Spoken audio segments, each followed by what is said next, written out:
तो हेलो दोस्तों, आप सभी का स्वागत है बस्तर साइंस एकेडमी पर। ये मेरे चैनल पर वीडियो बहुत दिनों से नहीं आ रहा है और अब आएगा। कुछ प्रॉब्लम्स थी इसीलिए वीडियो नहीं आ रहा था और अब कंटिन्यूस आएगा। उम्मीद है आप पढ़ाई कर रहे होंगे और करते रहिए, है ना। बिना पढ़े तो कुछ होगा नहीं, ठीक है। लेक्चरर बनना है भाई हमको।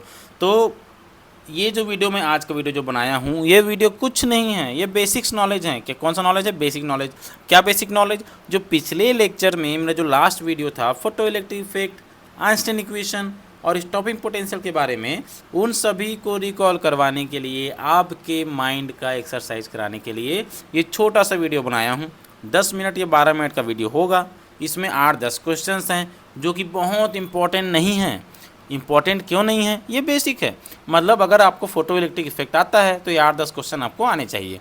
और ये वीडियो तो पिछले क्लास में बता चुका हूँ, है ना। जो भी बताने वाला हूँ अभी 8-10 क्वेश्चन जो बताने वाला हूँ वो तो पहले बता चुका हूँ, तो मैं अभी दोबारा क्यों बता रहा हूँ? यही कि गैप बहुत ज़्यादा हुआ है, आप लोग शायद रिकॉल नहीं किए होंगे या फिर आपका बहुत दिन से छूट गया होगा। तो 10 मिनट में आपका ये 10 क्वेश्चन से रिकॉल हो जाएगा। तो 8-10 क्वेश्चन देखते हैं। मैं इसे चैट जीपीटी से निकाला हूँ क्वेश्चंस को, तो क्वेश्चन में कोई दम नहीं है, सिर्फ आपके नॉलेज को गेन करने के लिए है।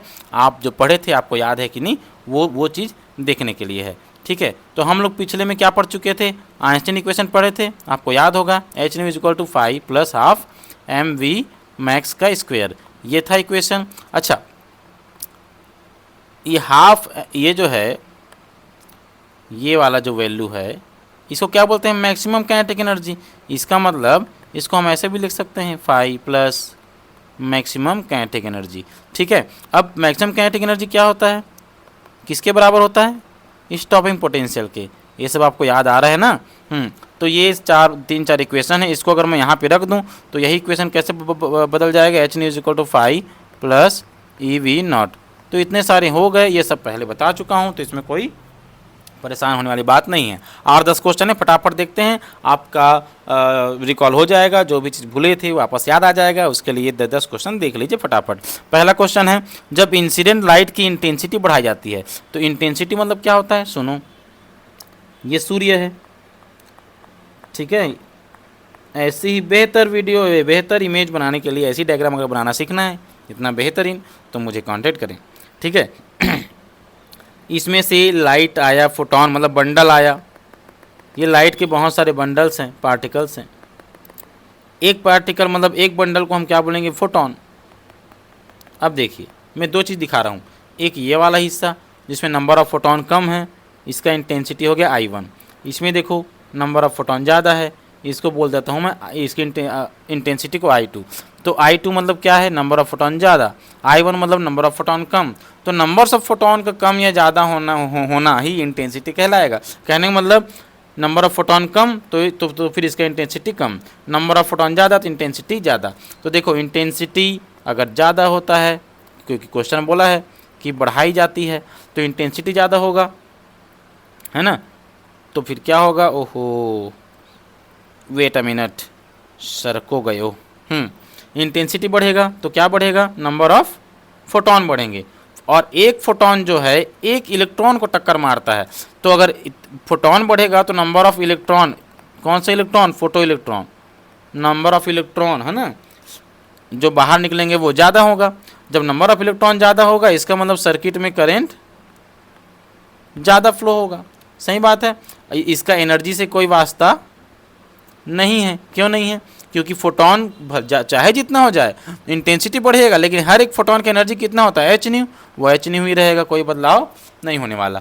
तो देख लो ऑप्शन पहला, मैक्सिमम काइनेटिक एनर्जी बढ़ती है, एनर्जी से कोई मतलब नहीं है, अभी जस्ट बताया, गलत ऑप्शन। स्टॉपिंग पोटेंशियल बढ़ता है, स्टॉपिंग पोटेंशियल एनर्जी से ही जुड़ी हुई बातें हैं, तो ये भी, इसमें भी कोई बदलाव नहीं होगा। थर्ड है, फोटो इलेक्ट्रिक करंट बढ़ता है, अभी जस्ट बताया ना, करंट बढ़ेगा, नंबर ऑफ इलेक्ट्रॉन बढ़ेगा, तो इसका मतलब सी ऑप्शन इज करेक्ट। आगे चलते हैं। सेकेंड क्वेश्चन, यदि इंसिडेंट लाइट की फ्रीक्वेंसी बढ़ा, देखो लाइट का अगर फ्रीक्वेंसी बढ़ाएं तो फिर आपको पता है ना, ये होता है formula h new equal to 5 + kinetic energy, ठीक है। तो यहाँ पे देखो, अगर फ्रीक्वेंसी, ये फ्रीक्वेंसी को बढ़ा दें, इसका मतलब क्या बढ़ रहा है? एनर्जी ही तो बढ़ रहा है, क्योंकि एच तो कांस्टेंट होता है और एच कांस्टेंट है और एच के साथ न्यू मिला दें तो एनर्जी हो गया। तो न्यू जब बढ़ेगा तो आने वाले लाइट का एनर्जी बढ़ा, आने वाला लाइट का एनर्जी बढ़ेगा तो फिर ये फाई क्या है, वर्क फंक्शन। वर्क फंक्शन तो कांस्टेंट होता है, हर एक मेटल के लिए अलग अलग होता है लेकिन कांस्टेंट होता है। तो अगर इधर एनर्जी बढ़ेगा तो इस तरफ क्या बढ़ेगा, मैक्सिमम काइनेटिक एनर्जी बढ़ जाएगी। पहला ऑप्शन देखो, केवल करंट बढ़ेगा, करंट से कोई मतलब नहीं है। मैक्सिमम काइनेटिक एनर्जी बढ़ेगी, हाँ सही सही बात है, ठीक है, आपको ऑप्शन मिल चुका है, second option is correct. Okay, समझ नहीं आएगा तो कमेंट में बताना, ठीक है। थर्ड क्वेश्चन, थ्रेशोल्ड फ्रीक्वेंसी का अर्थ क्या है। थ्रेशोल्ड फ्रीक्वेंसी, अच्छा आपको पहले बता चुका हूँ कि ये एक मेटल है, ठीक है, और अंदर में कोई एक इलेक्ट्रॉन है, इलेक्ट्रॉन बाहर आया है ना, बाहर लाने के लिए इसको एनर्जी देनी पड़ती है। कितनी एनर्जी, एच न्यू नॉट। ये एच न्यू नॉट एक्चुअल में क्या है, फाई। फाई मतलब कि वर्क फंक्शन। तो वर्क फंक्शन वो क्या है, एक मिनिमम एनर्जी। कौन सा एनर्जी है, मिनिमम एनर्जी, जो मेटल के अंदर से इलेक्ट्रॉन को सरफेस तक ला दे, ठीक है। तो ये हो गया एनर्जी की बात। अगर इसमें से एच को हटा दूँ तो क्या बच गया, न्यू नॉट। तो न्यू नॉट को क्या बोलते हैं, फ्रीक्वेंसी। कौन सा फ्रीक्वेंसी, थ्रेशोल्ड फ्रीक्वेंसी। तो थ्रेशोल्ड फ्रीक्वेंसी अगर है ना, तो थ्रेशोल्ड फ्रीक्वेंसी क्या है, वो मिनिमम फ्रीक्वेंसी है, जितनी फ्रीक्वेंसी की एनर्जी वाला लाइट आएगा तो इलेक्ट्रॉन सरफेस तक पहुंच जाएगा, ठीक है, समझ गए। इलेक्ट्रॉन सरफेस तक पहुंच जाएगा और पहुंच जाएगा तो फिर बाहर भी निकलेगा, मतलब फोटो इलेक्ट्रिक इफेक्ट संभव है अगर इलेक्ट्रॉन सरफेस में है तो। लेकिन इलेक्ट्रॉन सरफेस में नहीं है तो सरफेस तक लाने के लिए जितना एनर्जी, मिनिमम एनर्जी देना पड़ता है उसे वर्क फंक्शन कहते हैं, है ना। जितना फ्रीक्वेंसी चाहिए उसे थ्रेशोल्ड फ्रीक्वेंसी कहते हैं, ठीक है। तो अब देखो, अधिकतम फ्रीक्वेंसी गलत, सी देखो न्यूनतम इंटेंसिटी गलत, अधिकतम वेवलेंथ गलत। इसको देखो, न्यूनतम फ्रीक्वेंसी जिस पर फोटो इलेक्ट्रिक इमिशन शुरू होता है, सही, ठीक है, सही आंसर आपको मिल गया। चौथे क्वेश्चन में चलते हैं। इंसिडेंट लाइट की फ्रीक्वेंसी थ्रेशोल्ड फ्रीक्वेंसी से कम है, मतलब लाइट आया उसका फ्रीक्वेंसी न्यू और थ्रेशोल्ड फ्रीक्वेंसी क्या है, न्यू नॉट। अगर इससे कम हो, मतलब कि आने वाला लाइट का फ्रीक्वेंसी कम हो, तो अभी जस्ट आपको बताया हूँ मैं कि इलेक्ट्रॉन को सरफेस तक लाने के लिए थ्रेशोल्ड फ्रीक्वेंसी जितना फ्रीक्वेंसी ही वाले लाइट आने चाहिए। अगर जो लाइट आ रहा है उसका जो एनर्जी है एच न्यू, इस एच न्यू मतलब न्यू क्या है, इस लाइट का फ्रीक्वेंसी है, तो इस फ्रीक्वेंसी को कौन से फ्रीक्वेंसी के, थ्रेशोल्ड फ्रीक्वेंसी के बराबर या फिर उससे बड़ा होना चाहिए। क्यों बराबर होगा, अगर ये दोनों आने वाला लाइट का फ्रीक्वेंसी न्यू नॉट के बराबर है तो फिर इलेक्ट्रॉन अंदर से सरफेस तक पहुंच जाएगा, या उससे ज़्यादा है तो बाहर भी निकलेगा इलेक्ट्रॉन। लेकिन अगर एनर्जी कम है, फ्रीक्वेंसी कम है, तो फिर ये सरफेस तक जा ही नहीं पाएगा, सरफेस तक जाएगा नहीं तो इलेक्ट्रॉन बाहर निकलेगा नहीं, इलेक्ट्रॉन बाहर निकलेगा नहीं, इसका मतलब फोटो इलेक्ट्रिक इफेक्ट संभव हो गए नहीं।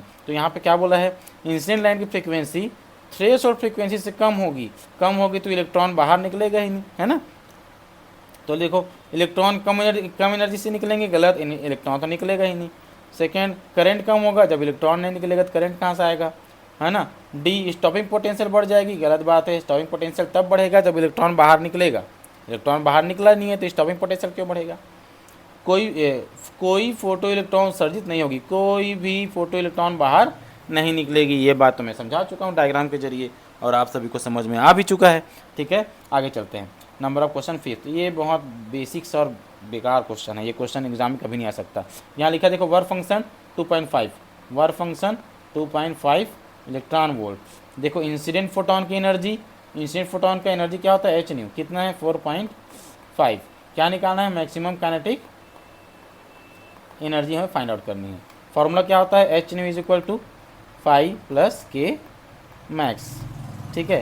के मैक्स हमको निकालना है, एच न्यू की जगह वैल्यू रखो 4.5, ये उधर जाकर माइनस हो जाएगा, जिसका वैल्यू 2.5 है, कितना आ गया कितना आ गया 2 इलेक्ट्रॉन वोल्ट।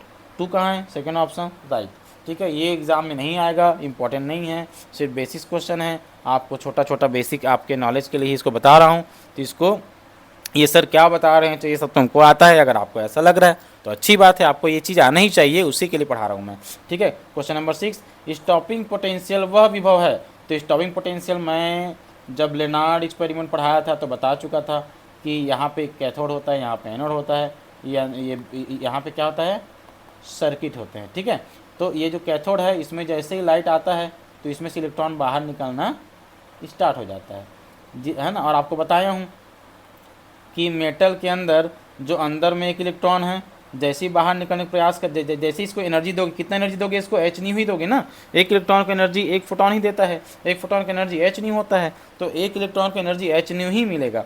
अब ये दूसरे इलेक्ट्रॉनों को टक्कर मारते मारते मारते बाहर निकलेगा, अरे डायग्राम ही बाहर चला गया, ये टक्कर मारते हुए कैसे करेगा, बाहर निकलेगा, ठीक है।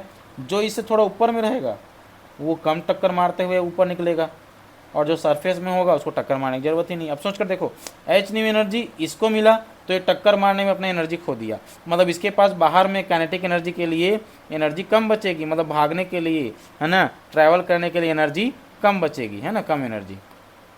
इसके कंपेयर में इसको देखो, इसको भी एनर्जी एच न्यू ही मिला है, लेकिन ये कम टक्कर मार रहा है क्योंकि ऊपर में थोड़ा सा, तो फिर इसको इसके पास इसके कंपैरिजन में ज़्यादा एनर्जी मिलेगा। कौन सा एनर्जी, काइनेटिक एनर्जी, क्योंकि इसके पास एनर्जी बचा हुआ है।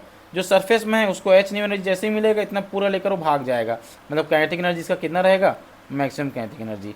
इसका मतलब यहाँ से जो जो इलेक्ट्रॉन बाहर निकल रहे हैं इन सब की एनर्जी अलग अलग है, तो सबसे ज़्यादा जो एनर्जी होगा जिसका मैक्सिमम काइनेटिक एनर्जी, उस इलेक्ट्रॉन को हमें रोकने के लिए हमें निगेटिव पोटेंशियल लगाना पड़ता है। निगेटिव पोटेंशियल इतना लगाओ, कितना लगाओ, जितना मैक्सिमम काइनेटिक एनर्जी है।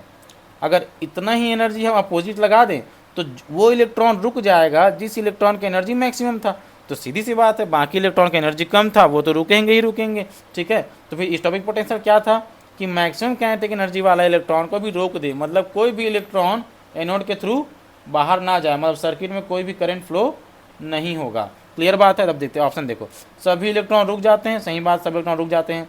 करंट मैक्सिमम हो जाता है, करंट होता ही नहीं, बाहर निकलेगा ही नहीं। लाइट बंद हो जाती है, ये तो बहुत बेकार बात है। कैथोड गर्म हो जाता है, ये फालतू बात है। आगे बढ़ते हैं, question number 7, photo electric effect किस सिद्धांत का समर्थन करता है। अच्छा, इस क्वेश्चन को इस तरह के देखो, फोटो इलेक्ट्रिक इफेक्ट है ना, किसकी पुष्टि करती है, कौन से नेचर की पुष्टि करती है। वेव नेचर जो कि ए ऑप्शन है, ठीक है। पार्टिकल नेचर जो कि बी ऑप्शन है। डुअल नेचर जो कि सी ऑप्शन है। डी को छोड़ ही दो, मैक्सवेल का नाम ले रहा है, ठीक है। तो डुअल नेचर नहीं होता। प्रकाश केवल और केवल पार्टिकल नेचर की पुष्टि करता है, ठीक है। फोटो इलेक्ट्रिक इफेक्ट जो है किसकी पुष्टि करता है, पार्टिकल नेचर की। कैसे आपको बता रहा हूँ, ये मेटल है, क्या है ये मेटल, अंदर में क्या है, इलेक्ट्रॉन है, ठीक है। अगर लाइट जो आया, ये फोटोन है, फोटोन मतलब पार्टिकल है, तो ये सीधा आएगा, टक्कर मारेगा, बाहर निकाल देगा, ठीक है। आपको बोला हूँ कि आने और इलेक्ट्रॉन के बाहर निकलने, ये दोनों के बीच में कोई भी टाइम डिफरेंस नहीं लगता। इलेक्ट्रॉन लाइट आता है सटाक से, इलेक्ट्रॉन निकल जाता है फटाक से, बीच में कोई भी टाइम डिफरेंस नहीं होता। ये एक्सपेरिमेंटली प्रूफ है, ठीक है।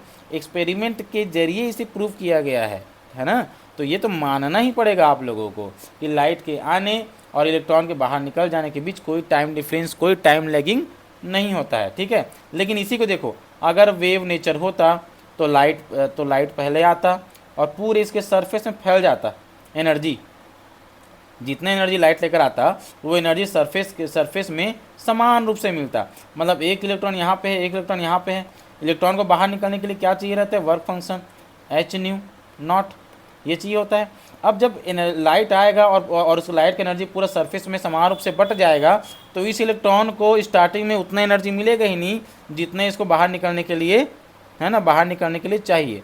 धीरे धीरे लाइट आता रहेगा, धीरे धीरे इनका एनर्जी बढ़ेगा, और एक समय आएगा कि इस इलेक्ट्रॉन की एनर्जी धीरे धीरे ऊपर जाएंगे, धीरे धीरे जैसे ही इसकी एनर्जी वर्क फंक्शन जितना होगा तो ये सरफेस में पहुंच जाएगा, है ना। फिर एनर्जी आता रहेगा, फिर इसको एनर्जी मिलता रहेगा और धीरे से फिर ये बाहर निकलेगा। समझ आया।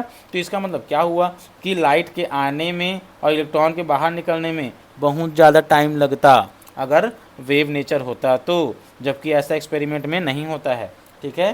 पार्टिकल नेचर ही होता है, ठीक है, प्रूफ, है ना, मतलब पार्टिकल नेचर की पुष्टि करता है फोटो इलेक्ट्रिक इफेक्ट, मतलब B option is correct answer. Question number 8, photo electric effect में इमिटेड जो इलेक्ट्रॉन है उसकी मैक्सिमम एनर्जी किस पर डिपेंड करती है। फ्रीक्वेंसी पर तो पहले जान चुके तुम, नॉर्मल से question. Question number 9, photo electric emission में टाइम लेग, लगभग टाइम लेगिंग नहीं होता, अभी जस्ट बताया मैं, option C is correct answer. Question number 10, Einstein photo electric equation में फाई, ये क्या है, ये 5 क्या दर्शाता है? 5 क्या है? वर्क फंक्शन है। कहाँ है वर्क फंक्शन? ये देखो, राइट, ठीक है। और यहाँ पे अच्छा, क्वेश्चन खत्म, 10 क्वेश्चन हो गया। तो मैं लास्ट में फिर से आप लोगों को कह देता हूँ, क्या कह देता हूँ कि ये जो मेरा वीडियो बनाने का कारण था वो सिर्फ और सिर्फ आपके माइंड का एक्सरसाइज कराने के लिए था। पिछले क्लासेस में जो भी दिक्कतें हुई होंगी, जितना भी दिन गैप हुआ है, उस गैप को भरने के लिए ये 10 मिनट का 11 मिनट का वीडियो मैं बनाया हूँ। आप इसको देखिए, ये आपके काम का ही चीज़ है, आपका बेसिक नॉलेज को बढ़ाएगा, ठीक है, और पिछले क्लासेस से रिलेट करेगा, ठीक है। मेरा इतना ही उद्देश्य था और मुझे लगता है मैं अपने उद्देश्य में सफल हुआ। तो आप सभी पढ़ रहे होंगे, मुझे पूरा विश्वास है आप सभी में। कल आएगा नेक्स्ट वीडियो, ठीक है। मैं फिर से जाग चुका हूँ आप लोगों के लिए। आप लोग भी अगर सोए हुए हैं तो फिर से जाग जाइए, ठीक है, क्योंकि अब समय हमारे पास बिल्कुल नहीं है। तो अभी तक जो गैप हुआ उसके लिए मैं क्षमा चाहूँगा आप सभी से। तब तक के लिए जय हिंद। नेक्स्ट वीडियो पर मिलते हैं। Bye bye.